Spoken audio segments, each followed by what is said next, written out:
So what is up, guys? Nick here, helping you to master your technology. Galaxy S21, we've unboxed this. That thing was upside down, by the way. We'll flip that over there. We also unboxed the S21 Ultra 5G. Today we're looking at the Galaxy S21 Plus 5G, and FedEx had a little bit of a rush today, so they were throwing my box around in the truck. Whatever, I'm not the only customer in the world here. So you can see Galaxy right there, Samsung right there. On the back it does say Samsung Galaxy S21 5G. We do have USB cable as well as a quick start guide, terms and conditions. No, you don't get a charger with this one in the box, although when you do the trade-in you get a credit, so you might as well go get one if you want. So we'll peel this off and you can see I did flip that around. It does have a little Samsung card letting you know that you just bought yourself a Samsung. So there is the phone right there. Let's go ahead and peel this off. I went with the Phantom Black because I really like that color for the Ultra, and it looks basically the same here on this phone. And you even got the traffic light camera covered up. That's what I think it looks like. That's why I said that. But anyway, you got the triple camera right there. And unlike the regular S21, this one is a glass back. This is not a plastic back, so it feels just as premium as the Ultra. And then over here, we got a little screen tab right there. We'll go ahead and boot this thing up. First impressions, it's like just a smaller version of the S21 Ultra with a flat display, but it's not much smaller because it's only like 0.1 inches difference in the screen. But the camera bump on the back is a lot lighter than the one on the S21 Ultra. As you can see right here, definitely a much bigger camera bump on this phone. So let that thing get booted up and we'll see what else comes in here. You can see Samsung right there. We already read what's in the back. So you're getting your cable and your booklets. Yeah, that's basically it. And there's not much in this box. Okay, so here is the Samsung Galaxy S21 Plus. So I decided to just do the setup process and not bore you with that. But you can see in terms of the look and feel, it's identical to the regular S21 except for that back. And that back does make this phone feel more premium than that one. So you can see right here on the top, it is kind of curved. It's not squared or anything like that. At the bottom, you have the USB-C, you do have the speakers, and you will have your SIM card tray right there, although you won't have micro SD card expansion. And then over here on the right side, you do have the power button and you do have the volume rocker. There's no Bixby button, so if you're coming from the S10 Plus series or anytime in that frame, you're not going to have no Bixby button here. So definitely that is a nice touch as well. Very clean, very simple. And one thing I really like about this S21 Plus as well as the S21 is, if you notice, the thing that covers the camera housing here is also in that matte texture feel. So it's not going to get all smudgy and dirty inside of there. It's a very great choice by Samsung here on this one. Okay guys, so this phone does come with 128 gigs. That's the starting storage, and I think that's a pretty good deal overall. It does give you One UI 3.1 and Android 11 right from the start.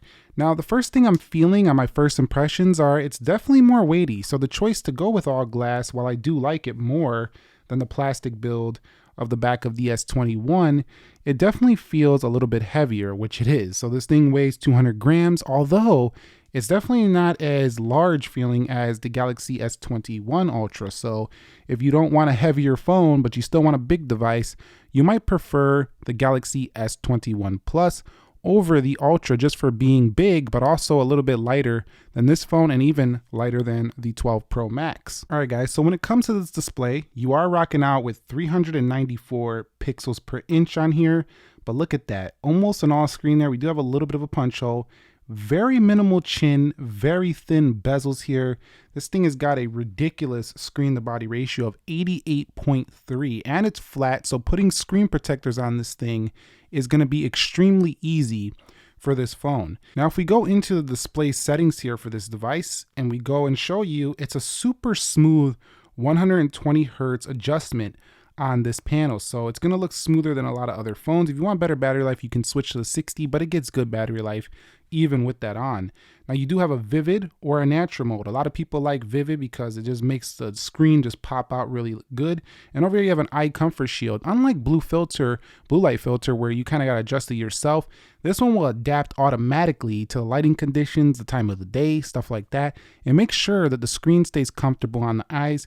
Even without this being a QHD plus display, Samsung's decision to go with 1080 is not too much of a problem here, I feel like, because This phone will retain good battery life with a 4800 milliamp hour battery stuffed inside, having this 1080p display. First impressions on the color though, this Phantom Black, I absolutely love this color. And the reason why is not because it's a black phone. There's been a lot of black phones, but because it gives that matte color, like that matte black looking feel. It just looks super sleek, super professional, and it doesn't get really that dirty. It's not smudgy like the S20 Ultra was. Beautiful color here. It's the one I would pick if I was picking up one of these, but you might prefer a different one, maybe the Phantom Silver like I have here on my S21. Let me know which color you prefer. And another thing is that this phone does come with the Snapdragon 888 CPU, so it's going to have more power than you can ever imagine using on this phone. It does have 8 gigs of RAM, but Samsung has optimized One UI 3.1 to be super slick and smooth. You probably won't ever need more than that. Now, battery life, 4800 milliamp hour. My first impressions, I really can't give you an impression yet, but my first thoughts are that this should outperform the S21, being that it's larger, same 1080p, yeah, larger screen, but it should also outperform the S21 Ultra, even though that's only 200 milliamp hours more. That has a WQHD display. This has a full HD. So I'm expecting this one to be the longest life of the bunch, even though it seems like the one that doesn't get the most attention. And now I just want to show you that this does come with the Google Discover page. You can also turn this off or do Samsung free, so that helps the experience out a bit there. If we go into settings and we go to advanced features, you can see you have Samsung Dex mode, motions and gestures.